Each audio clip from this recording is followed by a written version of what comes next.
Mummy जी, देखिए शिखा ने अभी तक भी कपड़े नहीं सुखाए हैं। ज़्यादा देर तक मशीन में पड़े रहेंगे तो सिलवटें पड़ जाएंगी और प्रेस वाले को ज़्यादा पैसे देने पड़ेंगे। कब से बच्चों में लगी हुई है। बड़ी बहू इस तरह रोज़ अपनी देवरानी के खिलाफ मेरे कान मत भरा करो। मुझे सब पता है कौन मन से काम करती है और कौन बोझ समझकर करती है। जितनी देर तुमने बातें बनाने में लगाई है उतनी देर में तुम ही कपड़े सुखा देती। वो तो तुम्हारा भी काम कर देती है और तुम हो कि इतना भी नहीं कर सकती हो। बच्चों को खाना खिला रही है, फालतू तो नहीं बैठी है। ये सुनकर मीनू बाला का चेहरा उतर गया। वो सोच रही थी कि देवरानी को डांट पड़ेगी, पर यहाँ तो उसको उल्टा ही सुनना पड़ गया। रमा देवी की दो बहुएं हैं। बड़ी बहू मीनू बाला, जो स्वभाव से ही झगड़ालू और इधर की उधर करती हैं। वहीं छोटी बहू शिखा, जो घर को बांध कर रखती है और सबको आदर देकर चलती है। मीनू बाला अपनी सास से लड़ती रहती थी। उसे लगता था कि जब से शिखा आई है उसकी सास बस उसी की नाम की माला जपती है, जबकि इसके लिए वो खुद जिम्मेदार थी। अपने हिस्से का काम करके वो कमरे में बंद होकर टीवी देखा करती थी, जबकि शिखा सारा काम निपटाकर अपनी सास के पास बैठती थी। उसके सिर और पैरों की भी मालिश कर दिया करती थी। सास की अलमारी भी कभी कभी जमा देती थी। मीनू बाला तो टीवी देखने में व्यस्त रहती थी, तो शिखा ही अपनी जेठानी के दोनों बच्चों को पढ़ा दिया करती थी। शिखा घर में सबका काम करती थी, तो इसलिए सब उसे ही पूछा करते थे। बस इसीलिए कोई भी छोटी बात लेकर मीनू वाला लड़ने पर उतारू हो जाती थी। वो हर किसी के काम में कोई ना कोई कमी निकाल ही देती थी। उसे लगता था दुनिया में सिर्फ वो ही परफेक्ट है, बाकी को तो कुछ आता ही नहीं है। अपने हिसाब से जीने वाली मीनू वाला को सास ससुर और देवरानी का संग ना भाता था। जब से शिखा शादी होकर आई थी उसे लगता था उसकी अहमियत कम हो गई है। इसलिए वो मन ही मन चाहती थी कि किसी भी तरह घर का बंटवारा हो जाए और वो सास ससुर से अलग हो जाए। मीनू बाला अपने बच्चे और पति के साथ रहना चाहती थी। वो अपने पति विपिन से अलग होने को कहती है, पर विपिन समझाता है अलग होना तो कोई समाधान नहीं है। तुम कोशिश करो कि घर में एडजस्ट करो। लेकिन वो मन ही मन ठान लेती है कि वो अलग होकर रहेगी। बंटवारा तो होकर रहेगा। एक दिन सुबह मीनू बाला उठती है और अपने बच्चों और पति का टिफ़िन बनाकर दे देती है और रसोई से बाहर आकर बैठ जाती है। तभी रमा देवी पूछती हैं, बहू ये सब क्या है? तेरे ससुर जी की चाय कहाँ है? और तूने शिखा के बच्चों का टिफ़िन नहीं बनाया? सबको देर हो रही है। तो मीनू बाला उल्टा जवाब देती है, मम्मी जी, मैं कोई आप सबकी नौकरानी नहीं हूँ जो सबके आगे पीछे घूमती रहूँगी। रसोई खुली पड़ी है, जिसको चाय चाहिए वो बना ले और जिसके बच्चे को टिफ़िन चाहिए वो खुद बना ले। मैं सबकी सेवा करने का ठेका नहीं ले रखा है। अब मैं भी थक जाती हूँ। मीनू बाला, ये क्या कह रही हो? हम सब संयुक्त परिवार में मिलकर रहते हैं और हमें एक दूसरे का काम करके चलना चाहिए।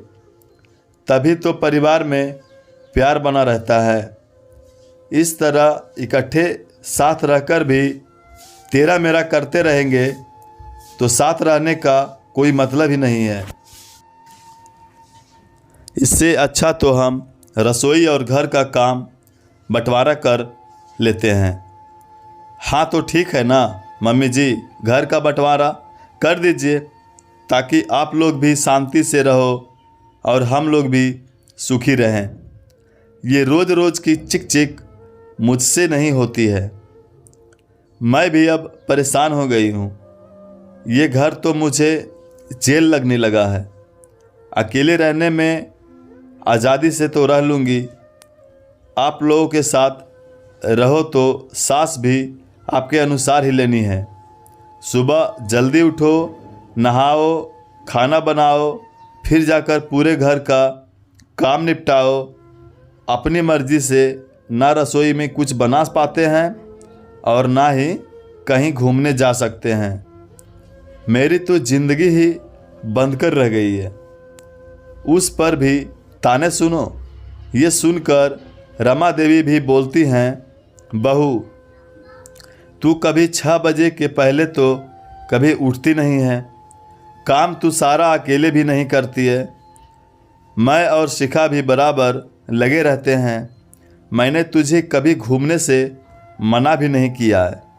हर रविवार को तू बच्चों को मेरे पास छोड़कर सिनेमा घूमने जाती है। मैंने तो कभी तुझे बांध कर नहीं रखा। फिर ये तेरी मर्जी है। तू अलग रहना चाहती है तो रह ले। मैं इनसे कहकर घर का बंटवारा करवा देती हूँ। वैसे भी अब तुम लोग समझदार हो गए हो, बड़े हो गए हो, अपनी गृहस्थी और बच्चों को खुद भी संभाल सकते हो। शिखा दोनों की बातें सुन रही होती है और वो जानती है कि भाभी बहाने बना रही हैं, झूठी बातें बना रही हैं। मम्मी जी एकदम सच कह रही हैं। वो भी जब से शादी होकर आए हैं, मम्मी जी ने कभी बंदिश में नहीं रखा। बहुओं को अपने हिसाब से जीने की हमेशा आज़ादी दी है। शिखा अपने पति सचिन को सब बताती हैं और कहती है, इस तरह घर मत बिखरने दो। भैया भाभी और हमारे बच्चे हम सब साथ ही मिलकर रहेंगे। बंटने में तो सबका ही नुकसान होगा। परिवार इकट्ठा रहे तभी तो मजबूत और आदर्शवादी कहलाएगा। आप किसी भी तरह से ये बंटवारा रोक दो। पर सचिन समझाता है, होने दो बंटवारा, ये सबके हित में है। बंटवारा सबके हित में कैसे हो सकता है? परिवार का विघटन बिखराव अच्छा नहीं है। शिखा तुम ज़्यादा मत सोचो। हमसे बड़े मम्मी पापा हैं, भैया भाभी हैं, हम तो छोटे बेटे बहू हैं। हम क्या कर सकते हैं? विपिन को पता था कि ये बंटवारा सिर्फ मीनू बाला की जिद की वजह से हो रहा है। वो ही मम्मी से पंगे लेती रहती है। किसी के समझाने से भी कुछ नहीं समझती। इसलिए रोज़ रोज़ लड़ने से अच्छा है कि अलग हो जाएं।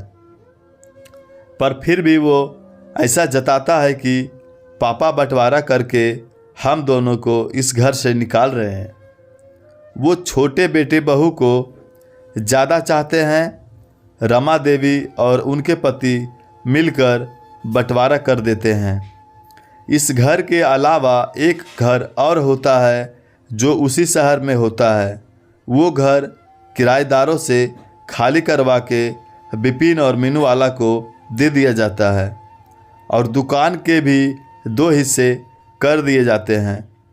मीनू बाला अपने पति और बच्चों को लेकर दूसरे घर में चली जाती हैं। सास ससुर शिखा के पास में रहकर रह जाते हैं। मीनू बाला के बच्चे बड़े होने लगते हैं। वो स्कूल से कॉलेज में आ जाते हैं। अब वो अपने हिसाब से जी रही होती है तो कभी पलटकर अपनी देवरानी के घर पैर भी नहीं रखती है और सास ससुर की थी खबर भी नहीं लेती है। शिखा सास ससुर के साथ रहकर उनकी सेवा करती है। अब उनके बच्चे भी बड़े हो जाते हैं। मीनूबाला अपने बड़े बेटे का विवाह निश्चित कर देती है और ये खुश खबरी नौकर के साथ अपने सास ससुर को भिजवाती है। दोनों अपने पोते की सगाई से बहुत खुश होते हैं। शादी का कार्ड भी दोनों भिजवा देते हैं तो रमा देवी नाराज़ हो जाती हैं। अपने ही घर के लोगों को भला ऐसे बुलावा देते हैं क्या? हमारी जरा सी भी इज्जत नहीं है? हम उसके दादा दादी हैं, हमारा इतना भी सम्मान नहीं है? तब शिखा समझाती है, पापा जी हम तो घर के हैं, हमें तो जाना चाहिए। और राहुल तो हमारी गोद में खेला है, हम उसकी शादी में जाएंगे तो उसे बहुत खुशी होगी। नहीं जाएंगे तो दुनिया वाले बातें बनाएंगे। भला समाज और रिश्तेदारों को बातें बनाने का मौका क्यों दें? भैया भाभी खुद नहीं आए तो क्या हुआ? शादी के घर में 10 काम होते हैं। शादी का कार्ड तो आ ही गया है, बुलावा तो आ ही गया है, जिम्मेदारियां तो अलग होने के बाद भी ख़त्म नहीं होती है। आप तो बड़े हैं तो वहाँ जाना भी चाहिए। हो सकता है इससे रिश्तों में पड़ी दरार दूर हो जाए। अपनी छोटी बहू की बात सुनकर रमा देवी गदगद हो गई उठती है। उनकी सारी दुविधा खत्म हो जाती है और वो सब अपने पोते को आशीर्वाद देने के लिए बिपिन और मीनूबाला के घर चले जाते हैं। धूमधाम से राहुल की शादी होती है। अपनी पोत बहू का मुंह देखकर रमा देवी बहुत खुश होती है। वो दोनों को घर पर खाने का आमंत्रण देकर घर आ जाती हैं। 2-3 दिन निकल जाते हैं। फिर रमा देवी अपने बेटे के घर फ़ोन लगवाती हैं तो जवाब मिलता है दोनों बच्चे हनीमून पर गए हैं। वहाँ से आकर भी मीनूबाला दोनों को सास ससुर के घर नहीं भेजती है। तब रमा देवी अपनी छोटी बहू से बोलती हैं, शिखा लगता है अलग होने के बाद भी तेरी जेठानी के मन में जो गांठ पड़ी थी वो अभी तक नहीं खुली है। तभी तो अलग होने के बाद वो ना तो खुद आई और ना ही अपने बेटे बहू को आशीर्वाद लेने भेजा। मम्मी जी कोई बात नहीं, हमने तो अपनी ओर से पूरी कोशिश की थी। हमें तो यही लगा था कि खून के रिश्ते ऐसे ही थोड़े टूट जाते हैं। अलग हो गए तो क्या, रिश्ते तो हमेशा रहते हैं। आप अपने दिल में कोई मलाल मत रखिए। कुछ समय बाद शिखा के बड़े बेटे की भी नौकरी लग जाती है और अब वो भी अपनी बहू के लिए रिश्ता तलाशने लगती है। एक अच्छी लड़की मिलते ही उसका संबंध तय हो जाता है। रिश्ता बड़ी खुश थी, शिखा बड़ी खुश थी और एक दिन सुबह वो सास ससुर के पैर छूकर बोलती है, मम्मी जी मैं और सचिन बड़े भैया और भाभी के घर जा रहे हैं। मोनू की शादी का कार्ड देकर आना है। उनका आशीर्वाद भी तो बहुत ज़रूरी है। दोनों मीनूबाला के घर जाकर कार्ड दे आते हैं और उनसे ज़रूर आने को कहते हैं।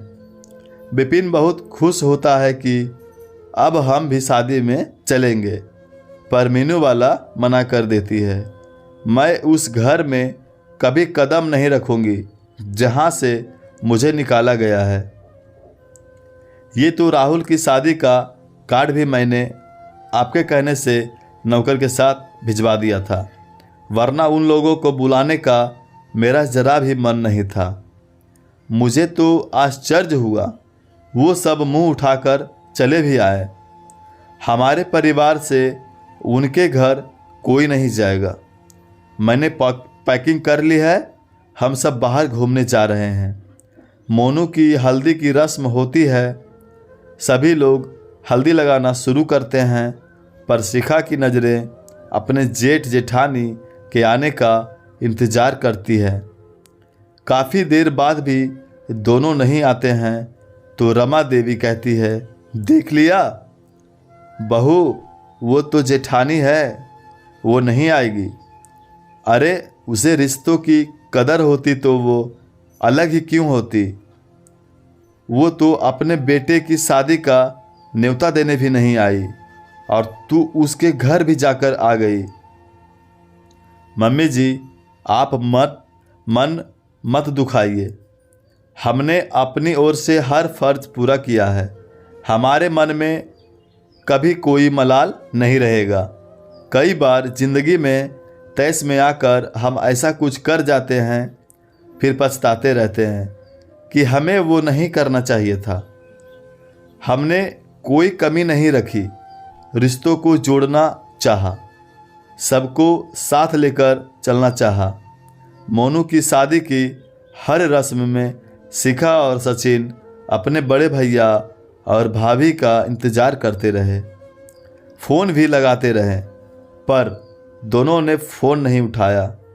रात को शिखा बोलती है, आप मुझे एक बार भाभी के घर ले चलिए, मैं उन्हें मनाकर ले आऊँगी।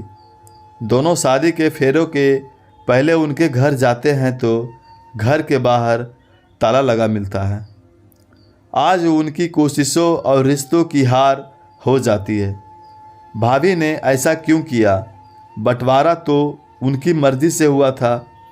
वो साथ में रहकर भी खुश नहीं थी और अलग रहकर भी रिश्तों को निभा नहीं सकी।